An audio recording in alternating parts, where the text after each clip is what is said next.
Hey, fellow humans. Today we're going to talk about every bassist's favorite topic, note length. Check it. Performance steps. We will make better music. Note length. Sounds easy and boring, right? You know, you got a quarter note. It's a quarter long. You got an eighth note. It's an eighth of an inch long. Whole note?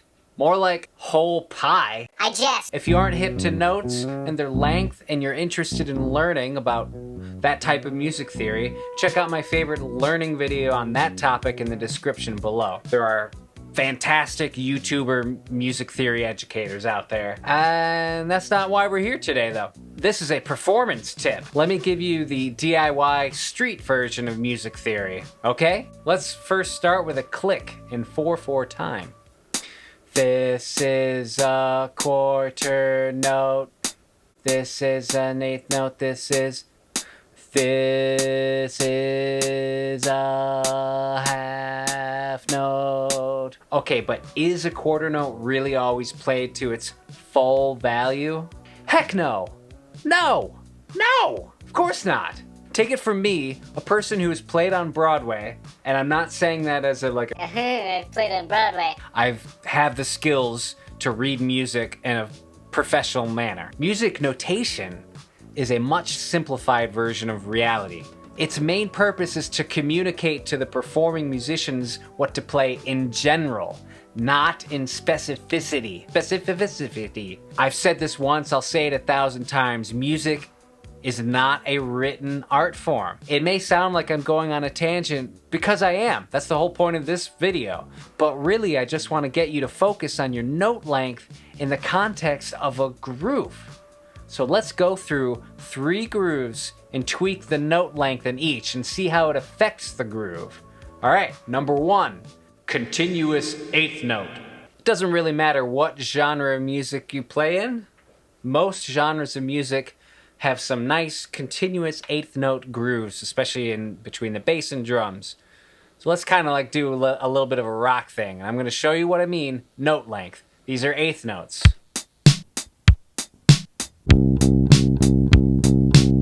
I'm playing them to their full value. Now, what happens when I play them short?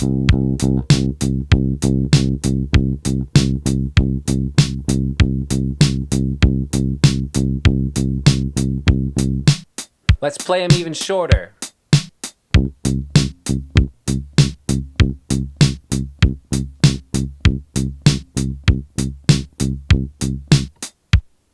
Right off the bat, that's three different things. And it sounds drastically different, doesn't it? That's all well and good, and if you want to do one thing consistent, that is a good thing to practice. Practice exactly this.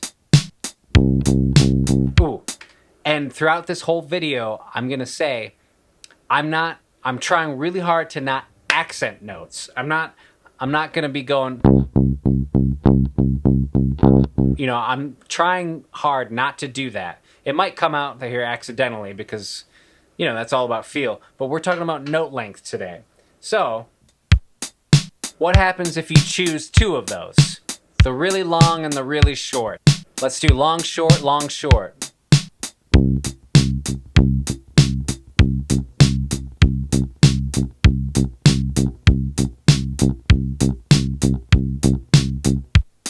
Pretty weird, but you can hear that being a thing.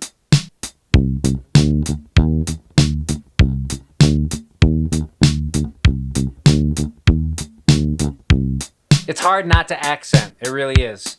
But let's try short, long, short, long. And let me slow the tempo down a little bit.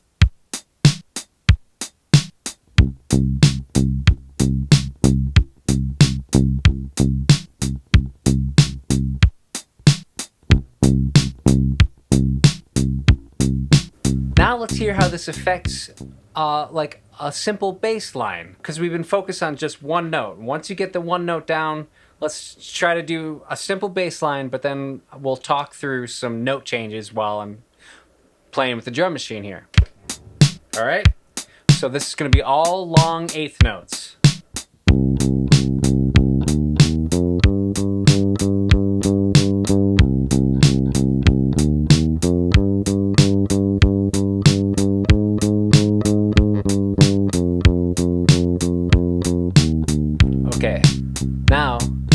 Let's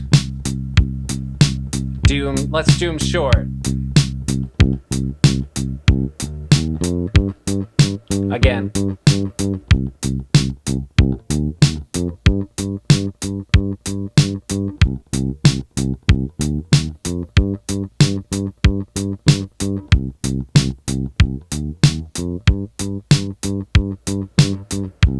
Okay, now let's do where we mix it up.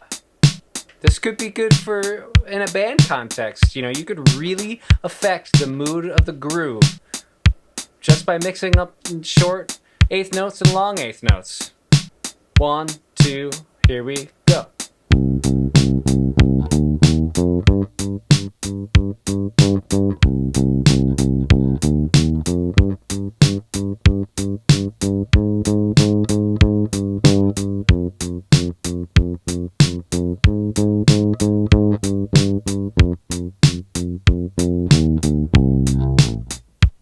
Sounded like music, didn't it? Very, very simple. And I hope that you can start to play around and think about your eighth note choice.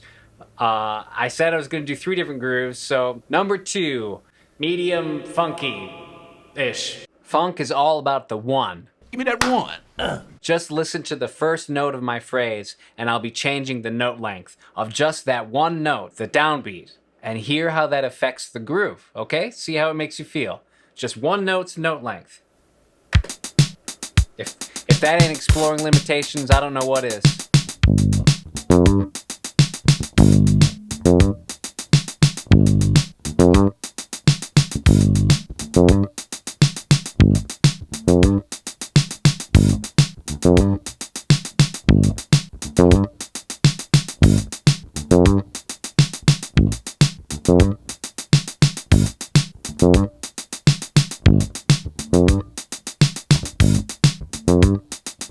That's getting a little bit more genre esoteric, but that's okay.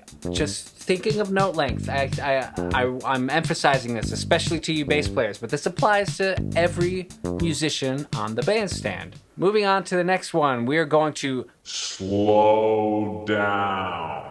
On slow tunes, or ballads, or whatever you want to call them, note length is really exaggerated. Go listen to some like Luther Vandross from like the 80s and the 90s for the real deal. But, you know, here I go with a slower tempo.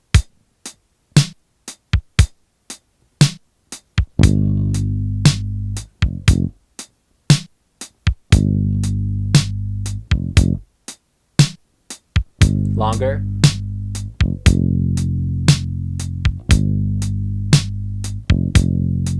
Short. Both short.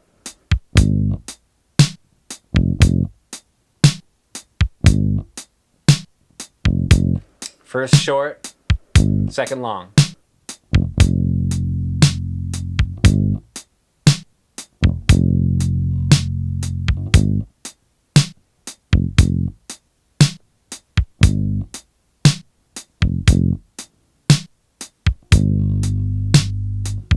This is fun.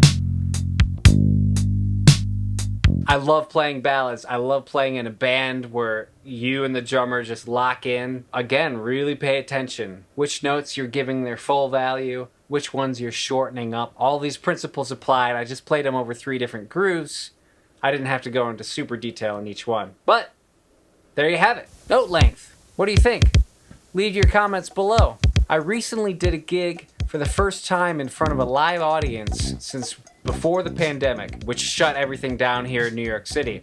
And I had forgotten how much the room itself, or monitoring can affect my choice in note length. I'm sure a lot of that has to do with the sound engineer's choice in compression as well, but feeling the bass bloom in a certain way for certain genres, I was like, oh, I gotta pull the length back a little bit.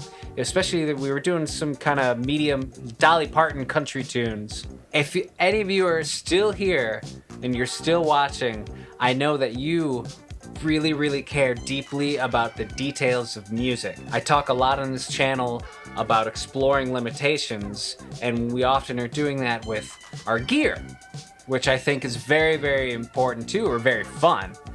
But I think what's more important is mastering your instrument and as best as you can. You know, we're not all gonna be Bela Fleck or Charlie Parker. If that's what you want to be, then go for it. My point is today, whether you're new on your musical journey or you're farther along on your musical journey, there's always things to be thinking about. There's always things to be tightening up, ways to emote the music. These are tools in your toolkit as a musician. We are exploring the limitations here, we're exploring the limitations here, and we're exploring the limitations here. That's what we're doing, all you fine humans. Blah, blah, blah, yada, yada, yada. You know where to find me. I am all over the internet. If you want to support the channel, I've got a Patreon page, and you can go listen to my music or purchase it on madeontape.bandcamp.com. But with that, as always, it's peace, and be good to each other. Oh, get the mouse. Get the mouse out of the house.